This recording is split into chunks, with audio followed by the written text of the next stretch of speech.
Hey guys, how you doing? Welcome back to the sub build. It is night time because I want to show you something that I've been working on. Over here on the light panel, we've got two new options here, and this is going to be for the interior lights. So we have a kind of dim white, and this is because as soon as you put on the outer lights, it gets much brighter. That's a Stormworks thing. And we also have a nice red. This is for, I don't know, like special operations, like emergency mode.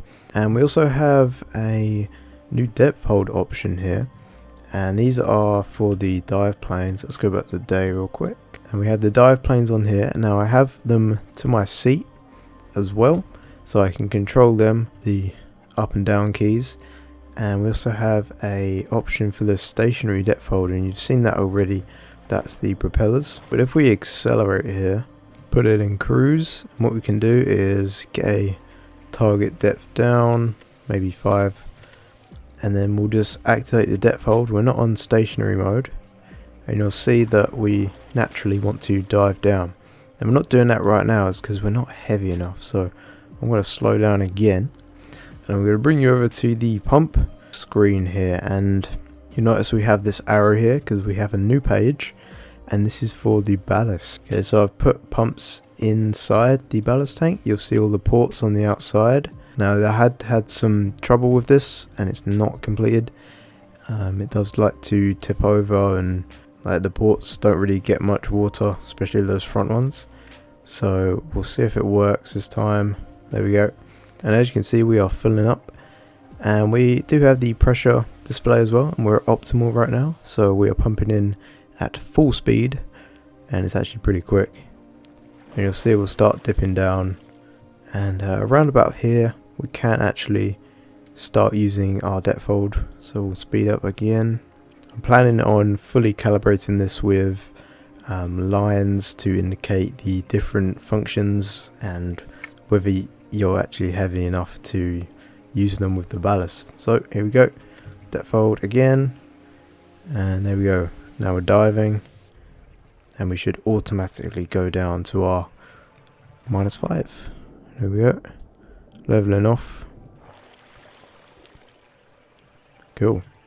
Get our lights on again, and we're underwater. And if we want to maybe go deeper, we can automatically change that, and it will dive again. And then say we wanted to stop and look at some fish that aren't moving for some reason, we can slow down and engage the stationary depth hold, and then our propellers will kick on, and we'll level out, and we'll stay at our desired depth. Do need to calibrate it a bit more, but as you can see, we're nice and level.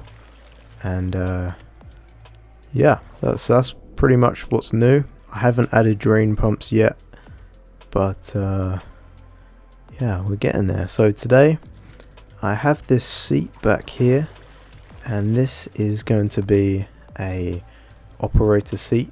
We have a screen here, and what I'm going to be doing today is adding an arm onto the bottom for salvaging crates or moving some maybe high value extraction equipment underwater, and all the general needs will have an arm to be controlled. So let's get to it.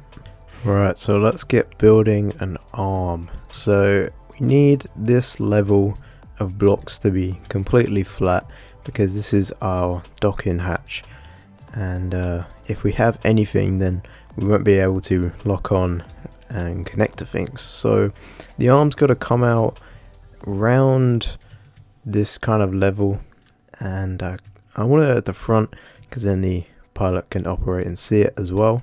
So I think we're going to maybe take away some of this, see what we can do here.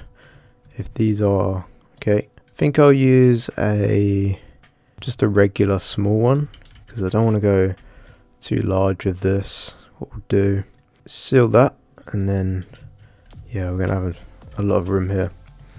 So we can bring this down like that. As you can see, it will come out here. I want to do that, but then we would be sticking out below. And what I'll do is I'll off center the central pivot here, and that way we can fit a new one right there. Okay, cool. And now we are going to add a way for it to extend. So we'll get a slider track and we'll put that there, and we'll get some room for it to extend out. I don't know how far I want it to go. That seems alright. And then we can start filling this out. So it'll be our main arm that it actually extends. And what I'll do here is I'll put the operating camera, because we're going to have on that screen by the seat, that's going to be all the camera views for this. So we'll have that on the up and down. And then I'm thinking getting a Maggle one here. So that's pretty much it. It's a pretty simple little thing.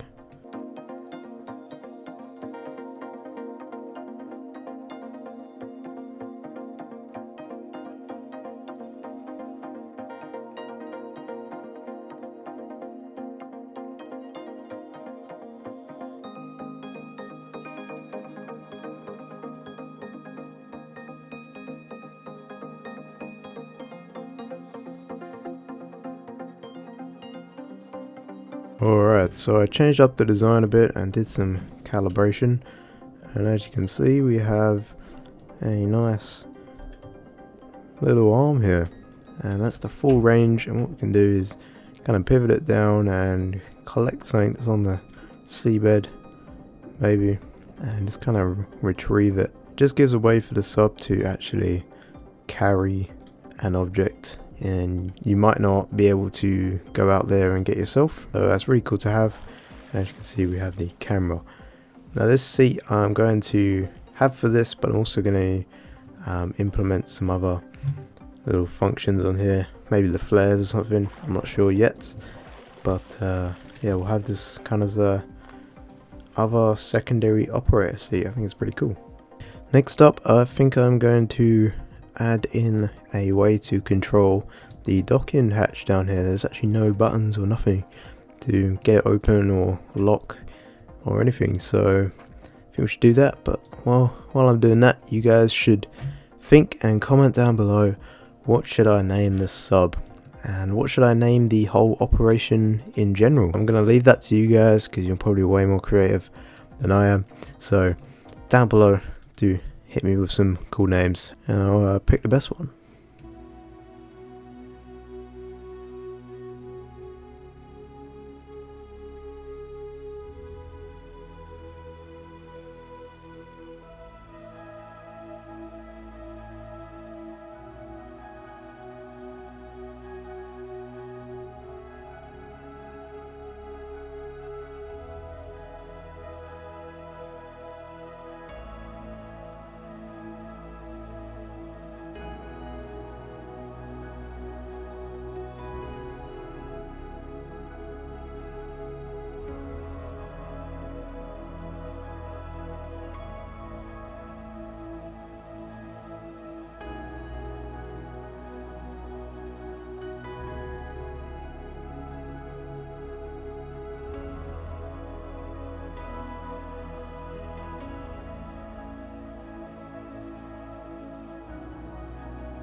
Alright, so let me just run you through what I've done. We have is the hatch, and we come in and instantly we have some lights in here finally, so we can actually see what we're doing in the hatch itself. And what we have is a few controls down here. This big red button is going to be the actual hatch opening itself. We also have a smaller switch for the actual magnet, and then we also have the indicator for whether it's connected or not, so there's no real way to tell in here. What we have here is a pretty cool feature, is a radio frequency. So what we can do is put in our desired frequency of whatever we're running on all our vehicles, and if we're approaching a base or another vehicle and we want to connect to them, what we can do is actually put in our frequency like we have and simply press any of these buttons, and the same would be mirrored on what you're trying to connect to. So there's no need to jump out if you're playing by yourself or ask someone aboard to do it on their end. What we can do is simply just switch these buttons and the same will happen on the other frequency there. So I think that's pretty cool, and it should prove pretty easy to use later on. But yeah, so guys, hope you enjoyed that video. The next video is actually going to be starting the new vehicle, and I'm planning on something that can move around the sub in some kind of way, but you'll see more from that. But yeah, so thank you for watching. Hit that bell so you don't miss that video, and yeah, thanks for watching.